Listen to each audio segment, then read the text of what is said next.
Imagine waking up tomorrow and discovering your body is following instructions written 200,000 years ago. 200,000 years ago, a 12-year-old boy stood at the edge of a forest. No phone, no school, no mirror, just his body, quietly getting ready to hunt, to fight, to survive. Fast forward to today. You're sitting in class. Your teacher asks you to read out loud. You stand up, take a deep breath, and suddenly your voice does something you've never heard before. A few classmates laugh. You sit back down, pretending it didn't bother you. But inside, one question keeps repeating. What's happening to me? Here's something almost nobody tells you. The same ancient survival system that once got that caveman boy ready for the wild is running inside your body right now. Your voice cracking, your sudden hunger, your mood swings. None of it is random. It's 200,000 years of programming, switching on inside you. Before we go any further, remember one thing. You are not broken. You are running ancient code, built to keep you alive. Today, we're opening up that code, why it's there, what it's doing, and how to work with it, not against it. What is puberty? Where do you think puberty actually begins? Most people point to the body, but that's not where the story starts. It starts inside your brain, quietly sending chemical messages long before you notice any physical change. Between the ages of 9 and 14, your brain tells your body it's time to grow. That signal reaches your testicles, which begin producing more testosterone. Here's the ancient blueprint at work. For most of human history, testosterone had one job: build a body that could hunt, defend, and survive on its own. Bigger muscles, more energy, faster reflexes. Back then, this hormone decided whether a boy could protect his tribe. Your body doesn't know it's 2026. It's still running that same ancient blueprint. And here's the important part. Your body isn't on anyone else's timeline. Some boys begin at 9, others at 13 or 14. Both are completely normal. It's your ancient survival clock, and it knows exactly what it's doing. So what's the very first physical sign this ancient system has switched on? Most people guess height or a deeper voice. Both wrong. Let's find out. The physical changes. The very first sign happens somewhere no one else can even see. Your testicles begin to grow. For many boys, this is the moment the ancient system quietly switches on. Soon after, fine hair appears around the base of your penis, and over the next few years, your penis grows in length, then thickness. Every boy develops at a different pace. That's completely normal. Then comes your growth spurt. Think about it. A caveman couldn't survive with a child's body. He needed height to see danger coming, broad shoulders to throw with force, muscles that could run and climb. That's exactly what's happening to you now, building the same survival machine, even though the only thing you're running from is a school bus.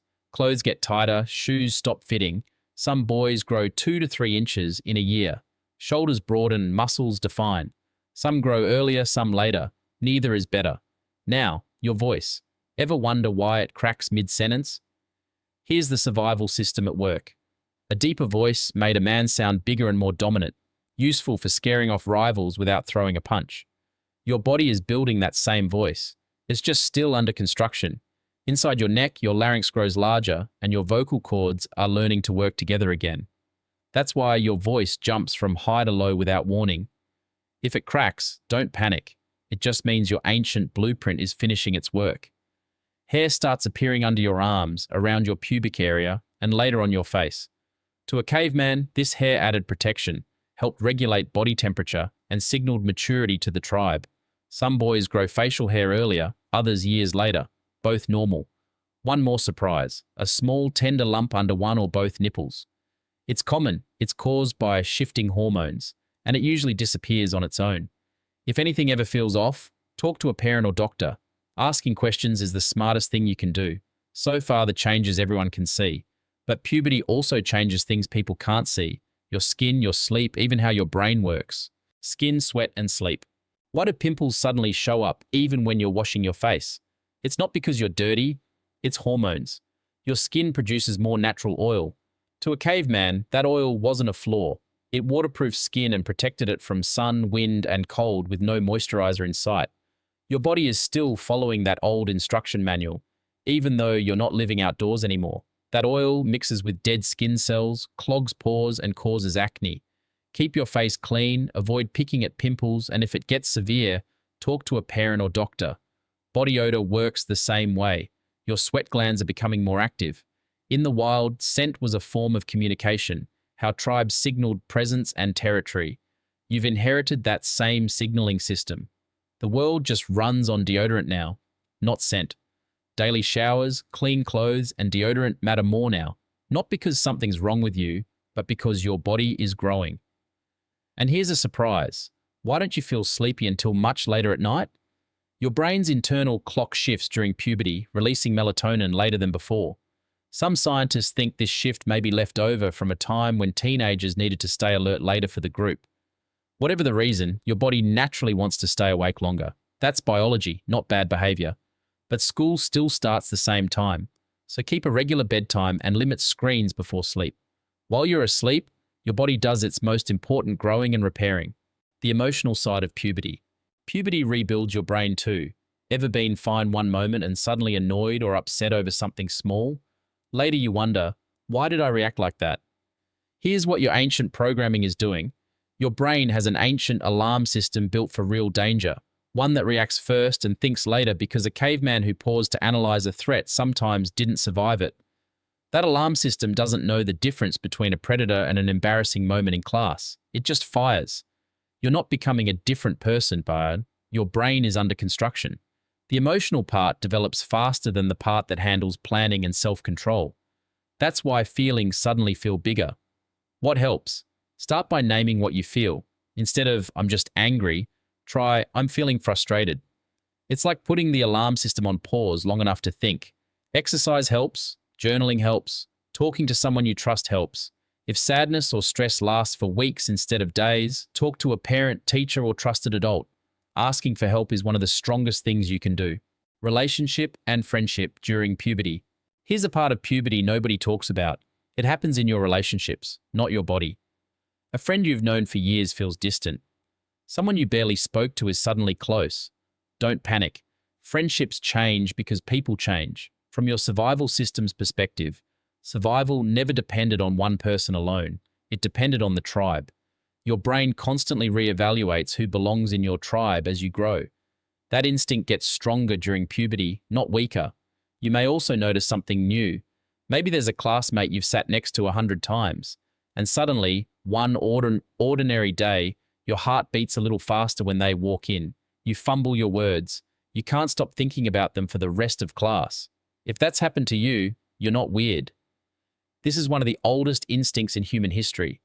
The pull toward connection that once helped people build a life together. It's a normal part of growing up. But having these feelings doesn't mean rushing into anything.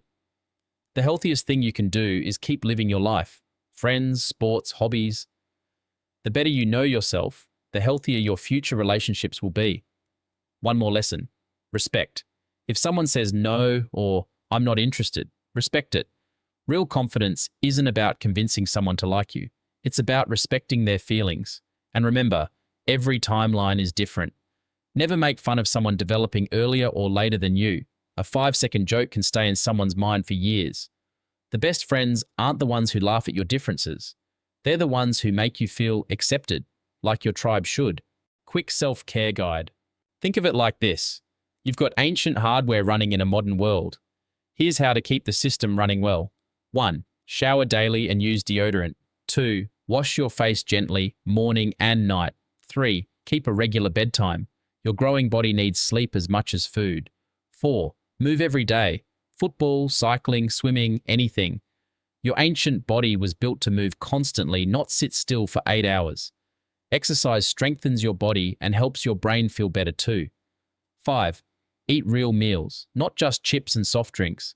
Your body is building muscles, bones, and a growing brain. It needs real fuel, not the processed stuff your ancient blueprint was never designed for. And finally, if a problem feels too heavy to carry alone, talk to someone you trust. It's one of the smartest decisions you can make. How parents can support their child. If you're watching this as a parent, this part is for you. His body is running instructions thousands of generations old, but he's growing up in a world that blueprint never planned for. That gap is exactly where he needs your support most. Keep the conversation open. It doesn't need to be one big talk. The best conversations happen in ordinary moments. Driving, cooking, sitting side by side. Avoid joking about voice cracks, growth spurts, or pimples. What feels funny to you can feel deeply embarrassing to him. Make essentials: deodorant, face wash, a razor, easy to find, so he doesn't have to ask awkwardly. And watch for changes that last. Occasional mood swings and wanting privacy are normal, but if he's withdrawn for weeks or loses interest in things he loves, start a gentle conversation and talk to a doctor if needed. Sometimes the greatest support isn't having all the answers, it's simply being there. Before this ends, remember something. Years from now, you won't remember your first cracked voice, your first pimple, the shoes you outgrew. But I hope you'll remember this. Somewhere inside you is a 200,000-year-old survival system, quietly building the body you'll spend the rest of your life in. There was never anything wrong with you. You weren't growing too fast or too slow. You were simply running ancient code at exactly the pace your body was designed to run it. If anything about puberty ever confuses or worries you, don't keep it to yourself. Talk to a parent, teacher, doctor, or trusted adult. Asking questions is how we grow. Be patient with yourself. Take care of your body. Be kind to your mind. You're not going through this alone. Millions of years shaped your body. What you choose to do with it, that part is up to you. If this video helped you understand puberty a little better, share it with someone who needs it too. For more simple, science-based videos about growing up, subscribe to Why We Connect. We'll see you in the next video.